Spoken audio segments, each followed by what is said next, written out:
ఉపయోగపడేటట్టు చేశాము. ఇవన్నీ కూడా రేపు బడ్జెట్ లో ఖచ్చితంగా ప్రస్తావనకు వస్తుంది. ప్రజలు ఆశించే బడ్జెట్ రేపు ఉండబోతుంది. రైట్ సౌజన్య గారు. విజయలక్ష్మి గారు, మీరు ఎలా చూస్తారంటే బడ్జెట్ ప్రవేశపెట్టడానికి ఆలోచన చేస్తున్న నేపథ్యంలో కూడా అభివృద్ధి సంక్షేమానికి కూడా సమప్రాధాన్యం ఉండబోతుందంటారా? అదేవిధంగా మరోవైపు జగన్మోహన్ రెడ్డి గారు మాట్లాడేది ఎలా ఉందంటే అసెంబ్లీకే వెళ్ళాలా, గొంతెత్తాలంటే మీడియా ముఖంగా కూడా మాట్లాడచ్చు, ఏదైనా అల్టిమేట్గా ప్రజలకు అనేది విషయం వెళ్ళాలి అన్నట్టుగా మాట్లాడుతున్నారు. దాన్ని ఎలా చూడాలంటారు? నమస్కారం అండి, శుభోదయం అందరికీ. ముఖ్యంగా రాష్ట్రంలో అభివృద్ధి సంక్షేమము అనేది రెండు కళ్ళ లాంటివి. ఏ పరిపాలనకైనా కూడా ప్రతి పాలకుడు తనను తాను విశ్లేషించుకుంటూ ప్రజలను తన వద్దకి తీసుకొని రాగలిగినటువంటి కార్యక్రమాలు చేయగలిగితే ఖచ్చితంగా కూడా ప్రజాస్వామ్యంలో ప్రతి ఒక్కరు కూడా పాలకులకు అట్రాక్ట్ అవుతారు. అదే విధంగా ఈరోజు జగన్మోహన్ రెడ్డి గారు ప్రభుత్వంలో ఈ రోజుకి వరకు కూడా దాదాపు మనకి 8 నెలలు 9 నెలలు కావస్తున్న తరుణంలో కూడా ఇంకా ఈ తెలుగుదేశం ప్రభుత్వము జగన్మోహన్ రెడ్డి గారి నామస్మరణే చేస్తా ఉంది. ఎందుకంటే జగన్మోహన్ రెడ్డి గారు చేసినటువంటి సంక్షేమము అభివృద్ధి అనేది ఆ విధంగా ఉంది. మనం గతంలో చూసుకుంటే నాడు నేడు స్కూల్స్ గాని విద్యారంగంలో తర్వాత నాడు నేడు స్కూల్స్ ఎన్ని రకాలుగా అభివృద్ధి చెందినాయంటే ఇంటర్నేషనల్ స్థాయిలో ప్రతి ఒక్క విద్యార్థి కూడా చదువుకునే విధంగా ముందుకు పోగలిగింది. ప్రతి ఒక్కరు కూడా ఇంగ్లీష్ మీడియాన్ని బాగా ఆకలింపు చేసుకొని వాళ్ళు ముందుకు వాళ్ళ భవిష్యత్తు నిర్ణయించుకోగలిగినారు. అదే విధంగా వైద్య రంగంలో కూడా ఎన్నో పెను మార్పులను సృష్టించగలిగినారు. నిన్న పోర్టుల నిర్మాణం అయితే ఏంటి, లేదు అంటే అభివృద్ధి సంక్షేమము అభివృద్ధి అనేది ఎలా ఉంటుంది అంటే ఒక ఆర్థిక వ్యవస్థ, ప్రజల యొక్క ఆర్థిక వ్యవస్థ బాగున్నప్పుడే సంక్షేమం ద్వారా అభివృద్ధి జరుగుతుంది అనే నినాదాన్ని జగన్మోహన్ రెడ్డి గారు తీసుకొని రావడం జరిగింది. కానీ ఈ రోజు ఉన్నటువంటి ముఖ్యమంత్రి గారు ఒకటే చెప్తున్నారు, అందరూ ఇన్నోవేటివ్ గా పనిచేయండి, ఇన్నోవేటివ్ గా ఐడియాస్ నాకు ఇవ్వండి అంటున్నాడు ఆయన. కానీ ఇన్నోవేటివ్ ఐడియాస్ ప్రజలు ఇవ్వడం కాదు, ప్రభుత్వం ఇన్నోవేటివ్ గా ఆలోచించగలిగినప్పుడు ప్రజలకు చేరువ కాగలుగుతుంది. ఆ విషయాన్ని ముఖ్యమంత్రి చంద్రబాబు నాయుడు గారు గుర్తు పెట్టుకోవాల్సిన అంశం చాలా ఉంది.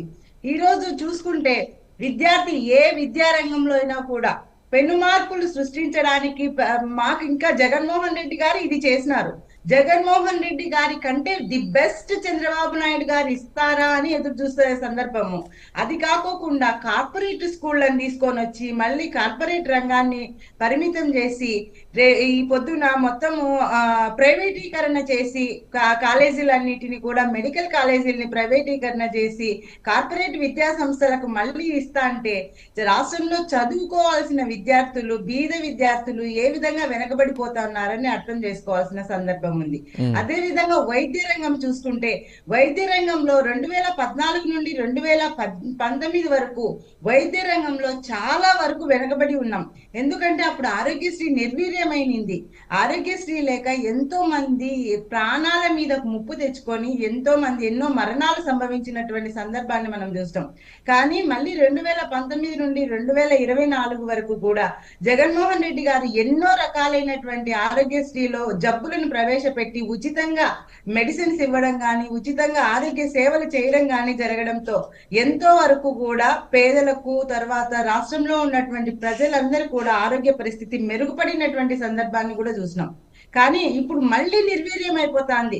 హాస్పిటల్లో ఎక్కడా సిబ్బంది లేదు, డాక్టర్స్ లేదు, కొరత అంతా ఎక్కడ చూసినా కొరత. విజయలక్ష్మి గారు, ఆరోగ్యశ్రీ ఆగిపోవడానికి కారణం కూటమి ప్రభుత్వం రావడమా లేదంటే బకాయిలు కట్టకపోవడమా? బకాయిలు కట్టకపోవడము అని అంటున్నారు. బకాయిలు 2014 నుండి 2019 వరకు ఉన్నటువంటి బకాయిలు చెల్లించినది ఎవరు? అప్పటి ప్రభుత్వం. అదే విధంగా 2024 నుండి 2019 నుండి 2024 వరకు ఉన్నటువంటి బకాయిల్ని చెల్లించాల్సింది ఎవరు? మీరో నేనో జోబులలో నుండి పెట్టుకొని చేయలేం కదండి. అది కంపల్సరీగా ప్రభుత్వ కార్యక్రమము, ప్రభుత్వం ప్రజలకే ఇస్తుంది. ప్రభుత్వం దానికోసం పెట్టుబడులు నిర్మించుకోవాలి. తద్వారా బడ్జెట్ లో దానికి అలొకేషన్స్ చేసుకోవాలి. బడ్జెట్ లో అలొకేషన్స్ చేసుకోకుండా ఉంటే ఎట్లయితుంది? కేవలం 100 కోట్ల రూపాయలతోటి జగన్మోహన్ రెడ్డి గారికి రాష్ట్ర ప్రభుత్వము రాష్ట్రాన్ని అందించింది. అలాంటిది 100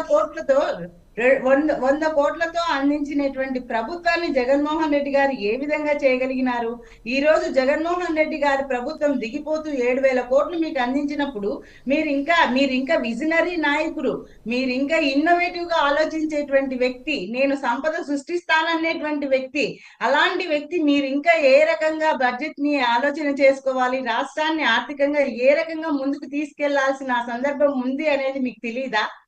ఇంకా ఇటువంటివి చూస్తా పోతే బీసీ, ఎస్సీ, ఎస్టీ, మైనారిటీలకు సంబంధించి గత బడ్జెట్ లో అలొకేషన్సే లేవు. ఏదో నామమాత్రం 2014-2019లో లాగా నామమాత్రంతో కూడా చిన్నగా లోన్స్ ఇచ్చేసి వాళ్ళకి సంబంధించి వాళ్ళని వదిలిపెట్టేటువంటి సందర్భాలు ఉన్నాయి. ఈ రోజు కూడా మళ్ళీ అదే చేస్తా ఉన్నారు. ఖచ్చితంగా బీసీకి కానీ, ఎస్సీ ఎస్టీలకు కానీ, మైనారిటీలకు కానీ ఎక్కడా కానీ అధిక ప్రాధాన్యత లేదు. వాళ్ళకి ఏమి ఇచ్చినాము, ఏం చేస్తున్నాము అనేది లేదు.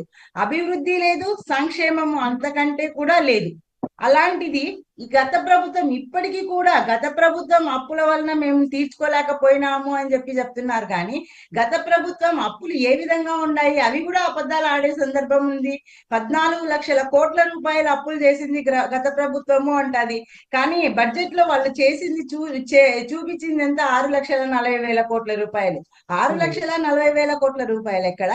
14 లక్షల కోట్ల రూపాయలు ఎక్కడ? లాస్ట్ కి కేంద్ర ప్రభుత్వంలో ఉన్నటువంటి కేంద్ర ప్రభుత్వ అధికారంలో ఉన్నటువంటి పార్టీ నాయకులతోటి కూడా అబద్ధాలు ఆడించినటువంటి సందర్భం చంద్రబాబు నాయుడు గారు మాత్రమే చేస్తున్నారు. ఇటువంటి సందర్భంలో ప్రజలు ఇన్ని తప్పులు జరిగినప్పుడు విజయలక్ష్మి గారు అసెంబ్లీకి వచ్చి ప్రశ్నించాలి కానీ రాకుండా ప్రతిపక్ష నేత హోదా కావాలి, లేదంటే ఎంత సమయం ఇచ్చారు అంత సమయం కావాలని ఇలా అడగడాన్ని ఏ విధంగా చూడాలి? రైట్, తప్పకుండా దాని గురించి మాట్లాడదాం. మనకి ఇంకా కొంతమంది గెస్ట్లు ఉన్నారు. అక్షర సత్యం గారు ఉన్నారు, మనకి సీనియర్ జర్నలిస్ట్ ఫోన్ లైన్లో అందుబాటులో ఉన్నారు. అదేవిధంగా మనకి దాసనాల వీరబ్రహ్మం గారు జాయిన్ అయ్యారు టీడీపీ నుండి. అదేవిధంగా శీలం వెంకటేశ్వర్లు గారు ఉన్నారు, రాజకీయ విశ్లేషకులు. ముందుగా మనం అక్షర సత్యం గారి దగ్గరికి వెళ్దాం. అక్షర సత్యం గారు నమస్తే అండ్ గుడ్ మార్నింగ్ అండి.